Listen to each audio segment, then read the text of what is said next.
Bom, pessoal, uma boa noite a todos. Estamos iniciando aqui nossa aula sobre lei no penal no tempo e no espaço. É um tema absolutamente relevante para a gente entender um pouquinho de qual a abrangência da norma penal dentro do direito penal brasileiro.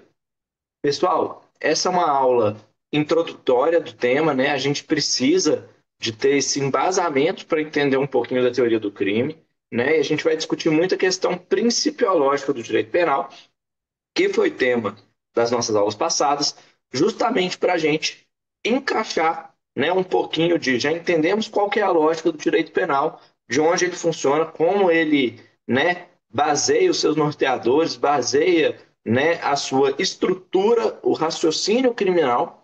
E agora a gente vai entender a abrangência desse raciocínio, tanto no nosso espaço, né, no território brasileiro, como também, né, na parte temporal, né, na parte cronológica desse direito.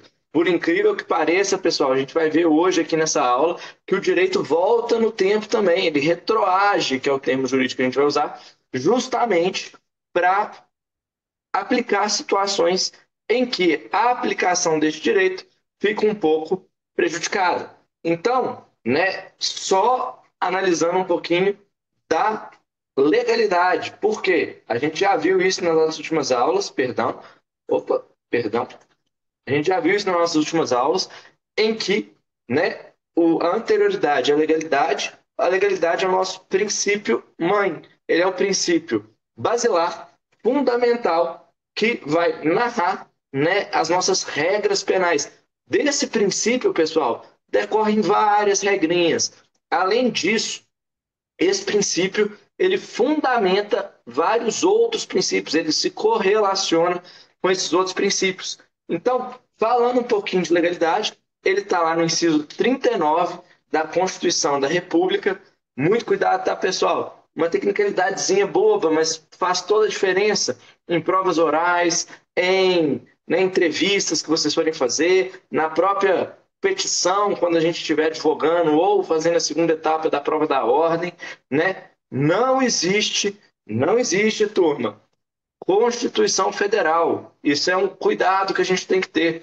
A Constituição é da República Federativa do Brasil. O que é federal, ele vale para a União, né? A gente está discutindo a amplitude da norma penal, né? A Constituição, ela é tanto federal, estadual, como municipal. A gente não pode contradizer a Constituição em nenhum desses âmbitos. Isso é muito relevante para a gente, tá bom? Seguindo aqui no nosso tema, pessoal, que o artigo 5º vai conversar com a gente aqui. Né? O artigo 5º ele vai falar: não há crime sem lei anterior que o defina. Nos termos da Constituição, não há crime sem lei anterior que o defina, não há pena sem prévia cominação legal. Pessoal, olha que interessante esse ponto. A gente falou disso já e eu espero que vocês lembrem. Olha só, se não existe crime sem lei anterior que o defina, não existe pena sem prévia combinação legal, em outras palavras, sem lei anterior que a defina também, a gente tem o primeiro critério temporal do direito penal, né? Para eu ser responsabilizado, para que eu possa ser punível pelo crime, eu tenho que saber ou dever saber. A gente vai falar isso um pouquinho na nossa parte de teoria do crime, né? O dever saber é o potencial conhecimento da ilicitude. Então, o poder saber, eu tenho que ter ele, ou eu tenho que saber, para eu ser punível, né? Para que eu seja responsável criminalmente.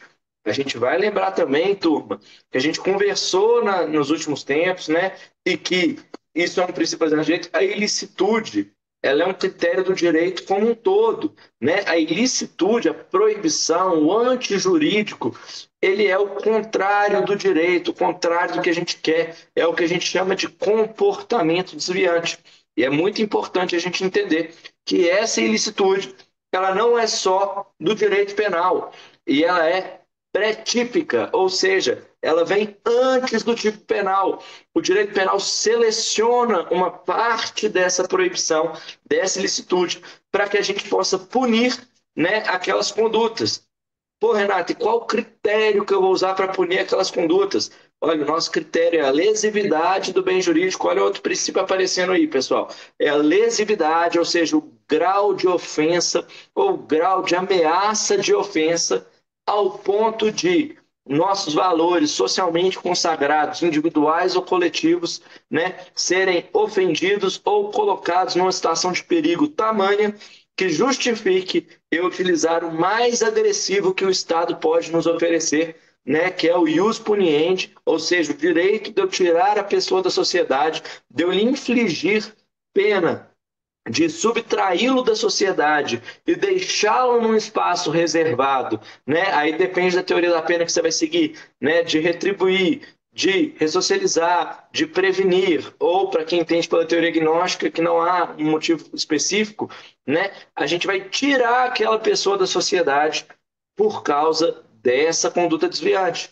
E o direito penal, pessoal, ele é proporcional e razoável. Não é isso que a gente sempre estudou, né? Que são os princípios, né? Princípio da proporcionalidade e da razoabilidade. Então, o direito penal, ele vai cuidar do mais agressivo, do mais degradante. Por quê?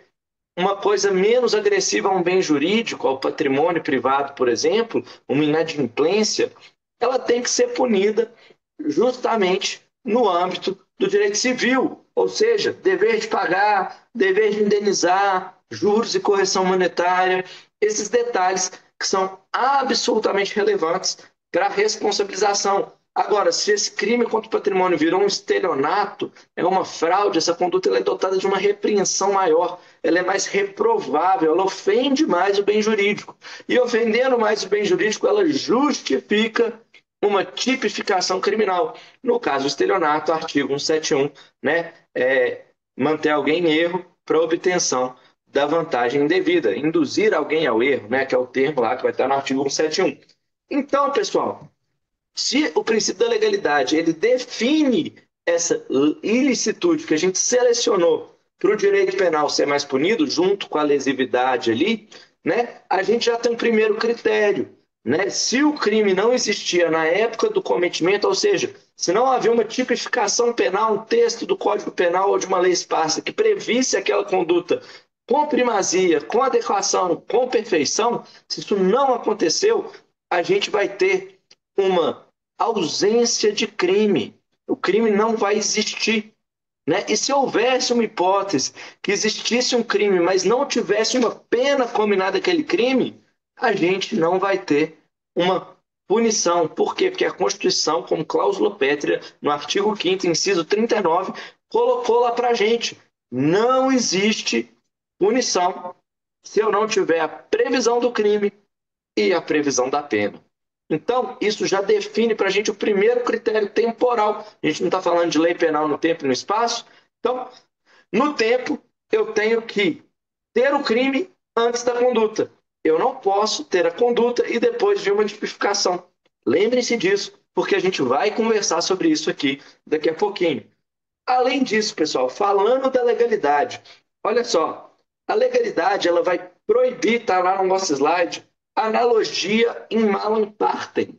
Ou seja, eu não posso interpretar a norma penal de maneira prejudicial ao réu na modalidade de analogia. O que é analogia, pessoal? É pegar um caso, caso A, como a normativa prevista para o caso B e dizer, olha, caso B e caso A são similares, eles têm uma similitude tamanha que eu poderia aplicar a pena do caso B, o crime do caso B, também para o caso A.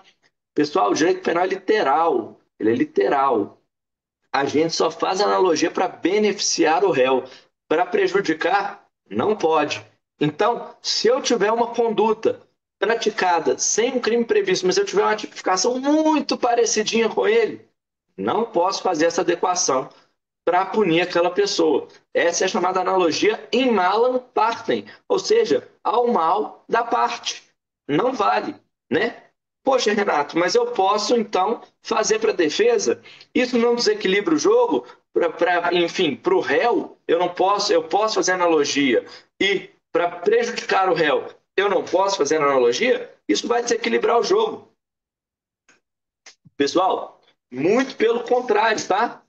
Olha só, se eu estou trabalhando uma ideia de que o réu ele tem garantias fundamentais, qual seja, se defender e ter a ampla defesa do contraditório, o réu já começa, a história real é que o réu começa perdendo o processo de 3-0.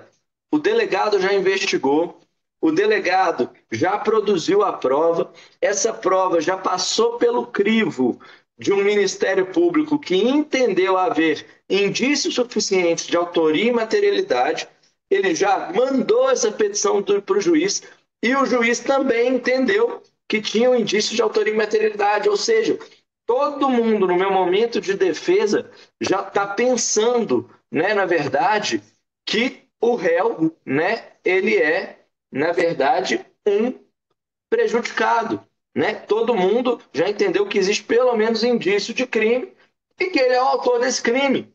Então, eu tenho que fornecer algumas garantias ao réu, algumas proteções a esse réu, para que eu consiga construir um cenário em que o réu dispute essa briga contra o Estado de maneira paritária, princípio da paridade de armas, que a gente vai ver também no processo penal. Então, a vedação da analogia em Malapartem, ela é uma previsão expressa do princípio da legalidade, ao mesmo tempo, ela é uma garantia do réu de que ele não será punido por um fato que não tenha crime definido, vedado, inclusive, qualquer tipo de analogia nesse sentido.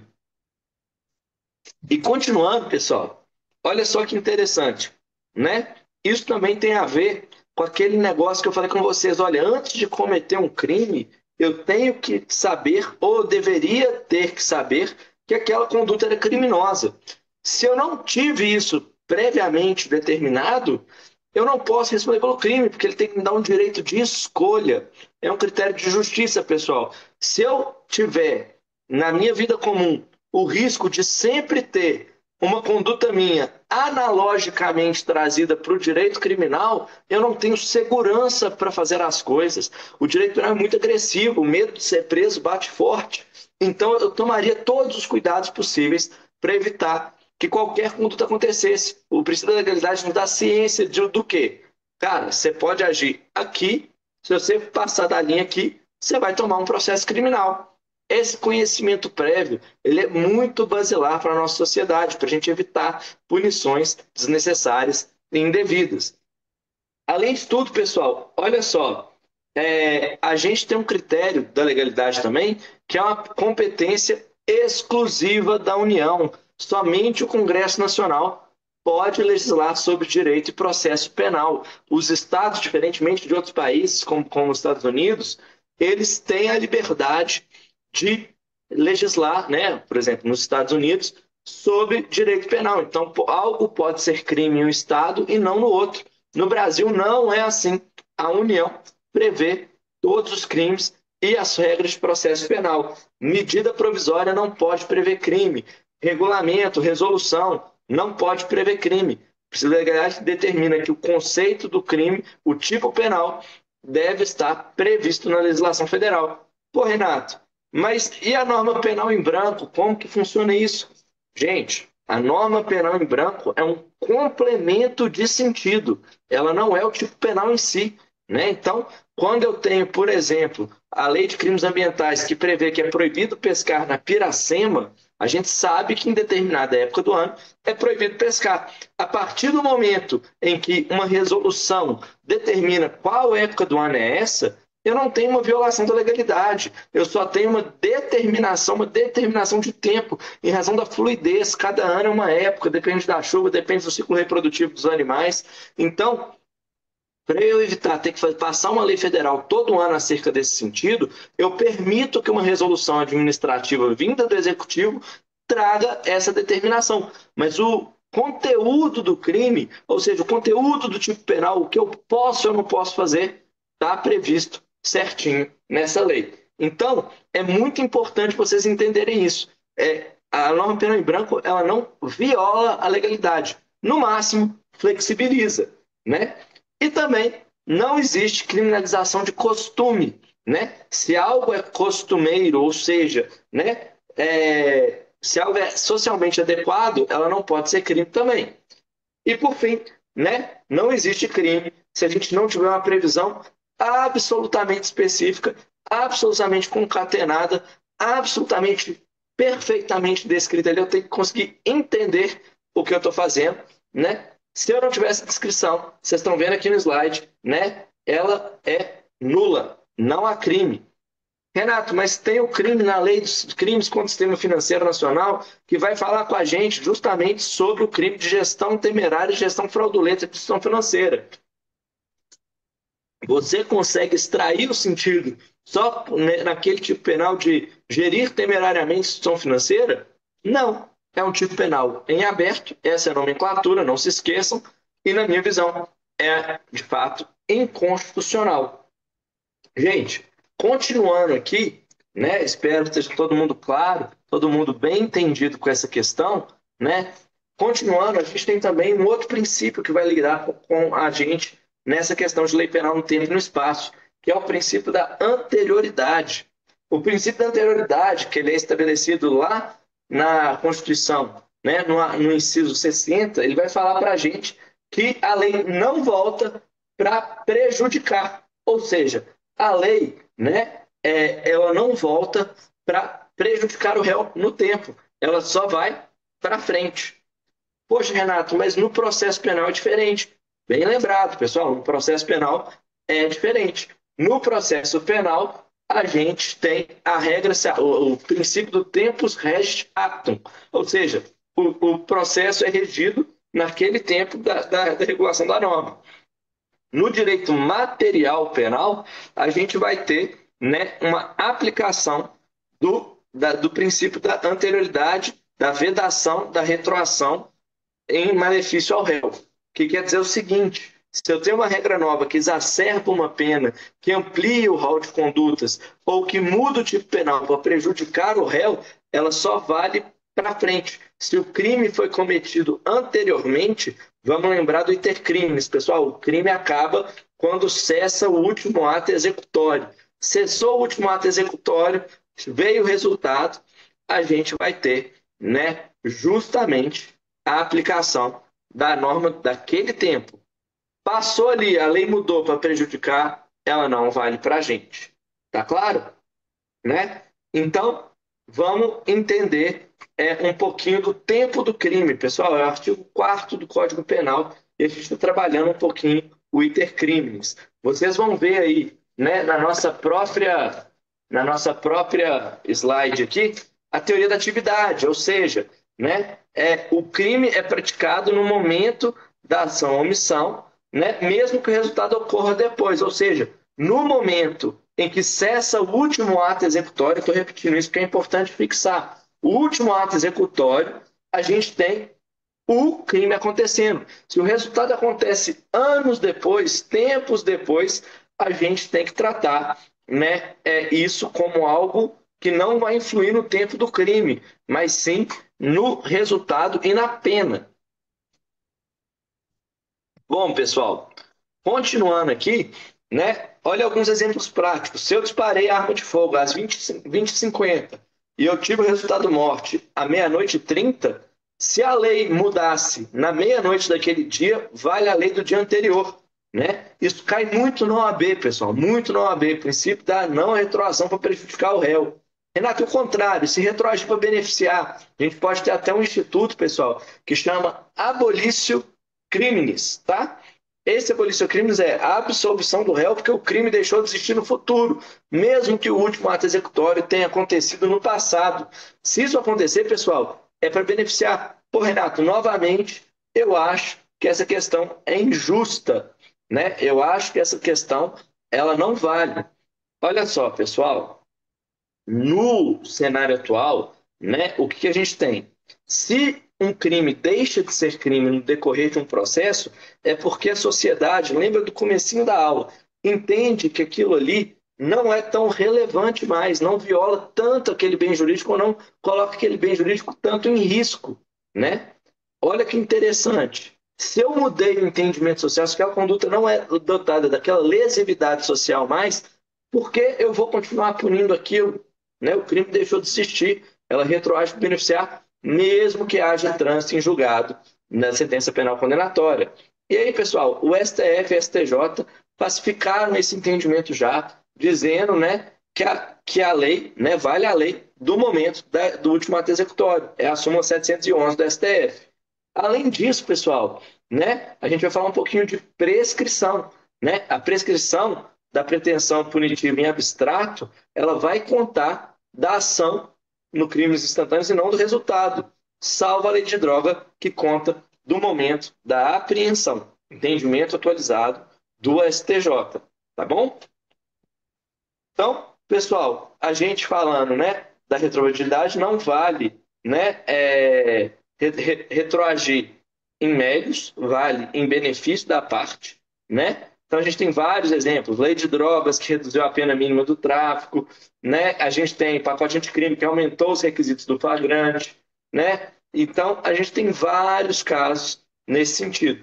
Tem também, né, a ultratividade chamada que é a aplicação excepcional da lei revogada quando ela é mais benéfica. Falei com vocês, o caso do RDD, da lei antiga, revogação do crime de adultério, se alguém tivesse sido condenado por adultério, ela está revogada, né? E, né, o STJ, ele tem uma súmula que é 501, que ela vai falar o seguinte, a gente pode combinar a sucessão de leis no tempo, vamos pensar que passou uma, duas, três, quatro leis até o processo ser julgado, a gente vai escolher a mais benéfica e a gente pode combinar os requisitos dessa, né? Então, a gente tem esse critério para ser utilizado, tá?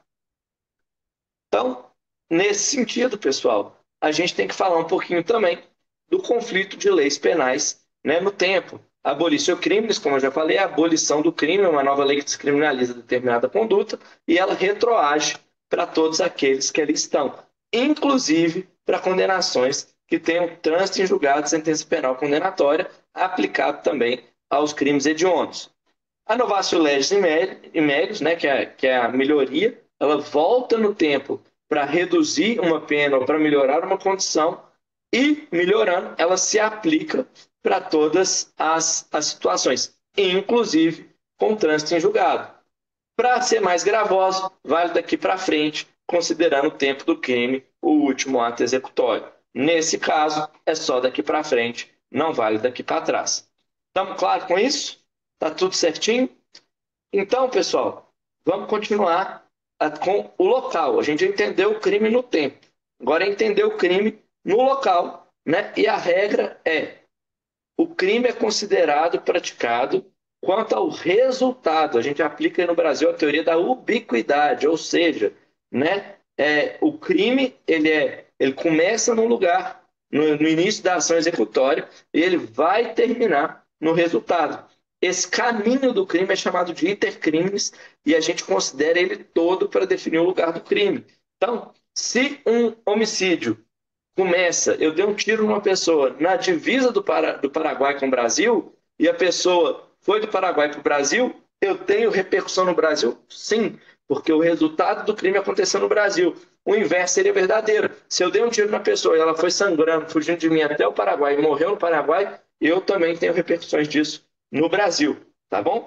Isso é muito importante de ficar bem claro para vocês, né? E como é que isso tem relevância para a gente, pessoal? Crimes pela internet, tráfico de drogas, crime cibernético, lavagem de dinheiro, são todos crimes que têm uma amplitude territorial muito sofisticada e muito utilizada. Então é importante que a gente entenda, né, que no Brasil vale o caminho do crime, o lugar da ação e o local que o resultado aconteceu. Bom, e falando um pouquinho, né, da territorialidade, a lei penal do Brasil, ela vale para o Brasil, né? Ela não vale para nenhum outro lugar. Então vamos tomar alguns cuidados, pessoal. É óbvio que dentro do território brasileiro, ninguém tem dúvida disso. Isso aqui é um critério muito objetivo. Mas tem uns detalhezinhos do que é o território brasileiro que são cobrados na OAB e o pessoal acaba escorregando nesses detalhes, né? Espaço aéreo é território brasileiro, mar territorial são 12 milhas da costa até o mar, é território brasileiro. Navio e aeronave brasileira pública é brasileira, independente do local que elas estiverem, e privadas, dentro, independentemente da bandeira, dentro do território nacional. Isso é uma garantia fundamental prevista no artigo 5º do Código Penal e é muito importante que vocês tenham essa ciência. né? Com relação agora à extraterritorialidade, ou seja, a lei penal brasileira, ela pode ser aplicada fora do Brasil? A resposta é sim. Olha só, em casos em que envolvam, né, crimes contra a vida e liberdade do presidente do Brasil, contra crimes da administração pública brasileira, genocídio causado por brasileiro, né, ainda que a pena não seja cumprida, ela no exterior, ela pode ser cumprida no Brasil. É o que determina o artigo 7º do Código Penal, né? Mas olha só, a gente ainda tem uma extraterritorialidade condicionada, né? Estar o agente em território nacional, ou seja, um crime praticado por americano contra brasileiro ou contra outro americano dentro do Brasil é também uma hipótese de punição no Brasil, né? Se o fato for punido no país de origem, também vai ser.